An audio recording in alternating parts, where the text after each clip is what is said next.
1 Samuel pasalnya yang ke-23. Daud di Kehila. Diberitahukanlah kepada Daud begini, ketahuilah orang Filistin berperang melawan kota Kehila dan menjarah tempat-tempat penggirikan. Lalu bertanyalah Daud kepada Tuhan, apakah aku akan pergi mengalahkan orang Filistin itu?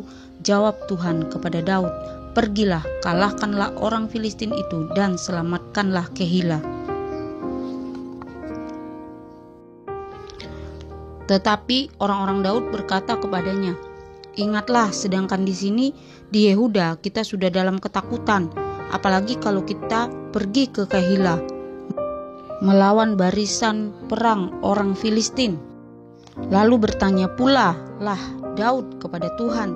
Maka Tuhan menjawab dia firman-Nya, bersiaplah, pergilah ke Kehila, sebab aku akan menyerahkan orang Filistin itu ke dalam tanganmu. Kemudian pergilah Daud dengan orang-orangnya ke Kehila. Ia berperang melawan orang Filistin itu, dihalaunya ternak mereka dan ditimbulkannya kekalahan besar di antara mereka. Demikianlah Daud menyelamatkan penduduk Kehila. Ketika Abiatar bin Ahimelek melarikan diri kepada Daud ke Kehila, ia turun dengan membawa efod di tangannya. Kepada Saul diberitahukan bahwa Daud telah masuk Kehila. Lalu berkatalah Saul, Allah telah menyerahkan dia ke dalam tanganku, sebab dengan masuk ke dalam kota yang berpintu dan berpalang, ia telah mengurung dirinya. Maka Saul memanggil seluruh rakyat pergi berperang ke Kehila dan mengepung Daud dengan orang-orangnya. Ketika diketahui Daud bahwa Saul berniat jahat terhadap dia, berkatalah ia kepada Imam Abiatar, bawalah efod itu kemari. Berkatalah Daud, Tuhan Allah Israel, hamba-Mu ini telah mendengar kabar pasti bahwa Saul berikhtiar untuk datang ke Kehila dan memusnahkan kota ini. Oleh karena aku akan diserahkan oleh warga kota Kehila, itukah aku ke dalam tangannya? Akan datangkah Saul seperti yang telah didengar oleh hamba-Mu ini? Tuhan Allah Israel, beritahukanlah kiranya kepada hamba-Mu ini. Jawab Tuhan, ia akan datang.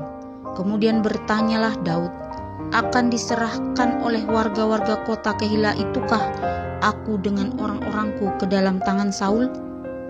Firman Tuhan, akan mereka serahkan. Lalu bersiaplah Daud dan orang-orangnya, kira-kira 600 orang banyaknya. Mereka keluar dari Kehila dan pergi kemana saja mereka dapat pergi. Apabila kepada Saul diberitahukan bahwa Daud telah meluputkan diri dari Kehila, maka tidak jadilah ia maju berperang. Daud di padang gurun Zif. Maka Daud tinggal di padang gurun, di tempat-tempat perlindungan. Ia tinggal di pegunungan, di padang gurun Zif. Dan selama waktu itu Saul mencari dia, tetapi Allah tidak menyerahkan dia ke dalam tangannya. Daud takut karena Saul telah keluar dengan maksud mencabut nyawanya ketika Daud ada di padang gurun Zif di Koresa. Maka bersiaplah Yonatan anak Saul, lalu pergi kepada Daud di Koresa. Ia menguatkan kepercayaan Daud kepada Allah dan berkata kepadanya, janganlah takut, sebab tangan ayahku Saul tidak akan menangkap engkau. Engkau akan menjadi raja atas Israel, dan aku akan menjadi orang kedua di bawahmu. Juga ayahku Saul telah mengetahui yang demikian itu.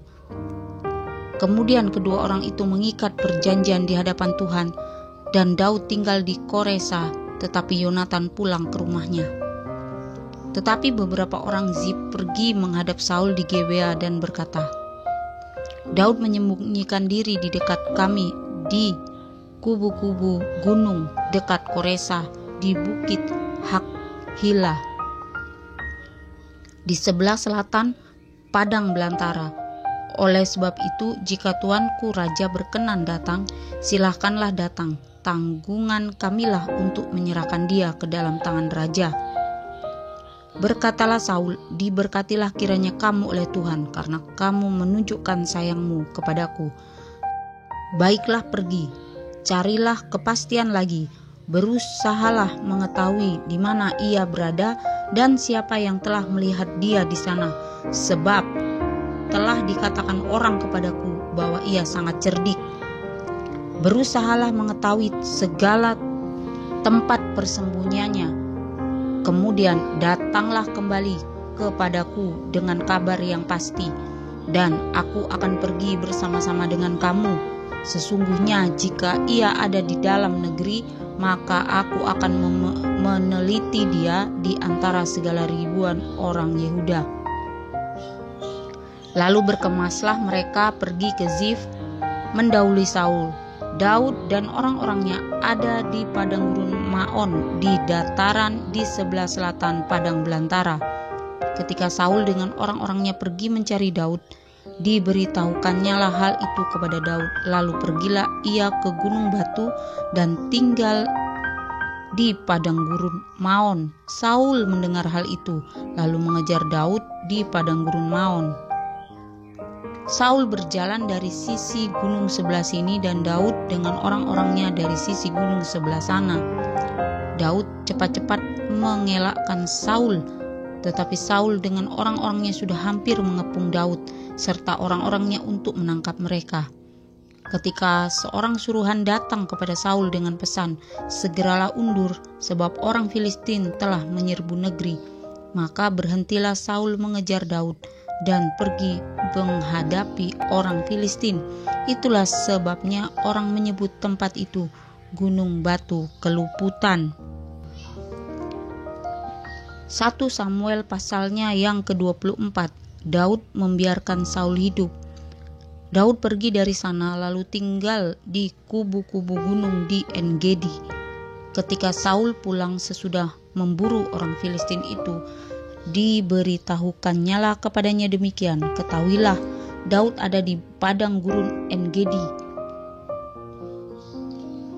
Kemudian Saul mengambil 3.000 orang yang terpilih dari seluruh orang Israel, lalu pergi mencari Daud dan orang-orangnya di gunung batu kambing hutan.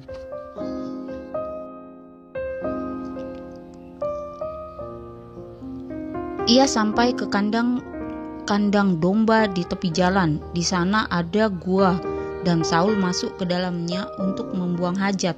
Tetapi Daud dan orang-orangnya duduk di bagian belakang gua itu. Lalu berkatalah orang-orangnya kepada Daud, "Telah tiba hari yang dikatakan Tuhan kepadamu, sesungguhnya aku menyerahkan musuhmu ke dalam tanganmu, maka perbuatlah kepadanya apa yang kau pandang baik." Maka Daud bangun lalu memotong punca jubah Saul dengan diam-diam. Kemudian berdebar-debarlah hati Daud karena ia telah memotong punca Saul. Lalu berkatalah ia kepada orang-orangnya, "Dijauhkan Tuhanlah kiranya daripadaku untuk melakukan hal yang demikian kepada tuanku, kepada orang yang diurapi Tuhan, yakni menjamah dia, sebab dialah orang yang diurapi Tuhan." Dan Daud mencegah orang-orangnya dengan perkataan itu. Ia tidak mengizinkan mereka bangkit menyerang Saul. Sementara itu Saul telah bangun meninggalkan gua itu hendak melanjutkan perjalanannya. Kemudian bangunlah Daud, ia keluar dari dalam gua itu dan berseru kepada Saul dari belakangnya, katanya, "Tuanku Raja." Saul menoleh ke belakang, lalu Daud berlutut dengan mukanya ke tanah dan sujud menyembah. Lalu berkatalah Daud kepada Saul, "Mengapa engkau mendengarkan perkataan orang-orang yang mengatakan, 'Sesungguhnya Daud mengikhtiarkan celakamu'? Ketahuilah, pada hari ini matamu sendiri melihat bahwa Tuhan sekarang menyerahkan engkau ke dalam tanganku dalam gua itu. Ada orang yang telah menyuruh aku membunuh engkau, tetapi aku merasa sayang kepadamu karena pikirku, aku tidak akan menjamah tuanku itu, sebab dialah orang yang diurapi Tuhan. Lihatlah dahulu, ayahku, lihatlah kiranya punca jubahmu dalam tanganku ini. Sebab dari kenyataan bahwa aku memotong punca jubahmu dengan tidak membunuh engkau, dapatlah kau ketahui dan kau lihat bahwa tanganku bersih daripada kejahatan dan pengkhianatan, dan bahwa aku tidak berbuat dosa terhadap engkau, walaupun engkau ini mengejar-ngejar aku untuk mencabut nyawaku.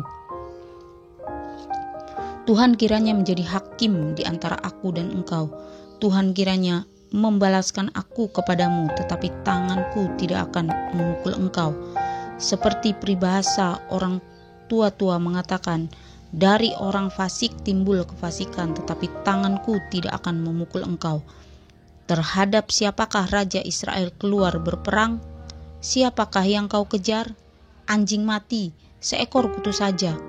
Sebab itu Tuhan kiranya menjadi hakim yang memutuskan antara aku dan engkau. Dia kiranya memperhatikannya, memperjuangkan perkaraku, dan memberi keadilan kepadaku dengan melepaskan aku dari tanganmu. Setelah Daud selesai menyampaikan perkataan itu kepada Saul, berkatalah Saul, "Suaramukah itu, ya anakku Daud?" Sesudah itu dengan suara nyaring menangislah Saul. Katanya kepada Daud, "Engkau lebih benar daripada aku, sebab engkau telah melakukan yang baik kepadaku, padahal aku melakukan yang jahat kepadamu. Telah kau tunjukkan pada hari ini betapa engkau telah melakukan yang baik kepadaku. Walaupun Tuhan telah menyerahkan aku ke dalam tanganmu, engkau tidak membunuh aku. Apabila seseorang mendapat musuhnya, masakan dilepaskannya dia berjalan dengan selamat? Tuhan kiranya membalaskan kepadamu kebaikan ganti apa yang kau lakukan kepadaku pada hari ini. Oleh karena itu, sesungguhnya aku tahu bahwa engkau pasti menjadi raja, dan jabatan Raja Israel akan tetap kokoh dalam tanganmu. Oleh sebab itu, bersumpahlah kepadaku demi Tuhan, bahwa engkau tidak akan melenyapkan keturunanku dan tidak akan menghapuskan namaku dari kaum keluargaku." Lalu bersumpahlah Daud kepada Saul. Kemudian pulanglah Saul ke rumahnya, sedang Daud dan orang-orangnya pergi ke kubu gunung.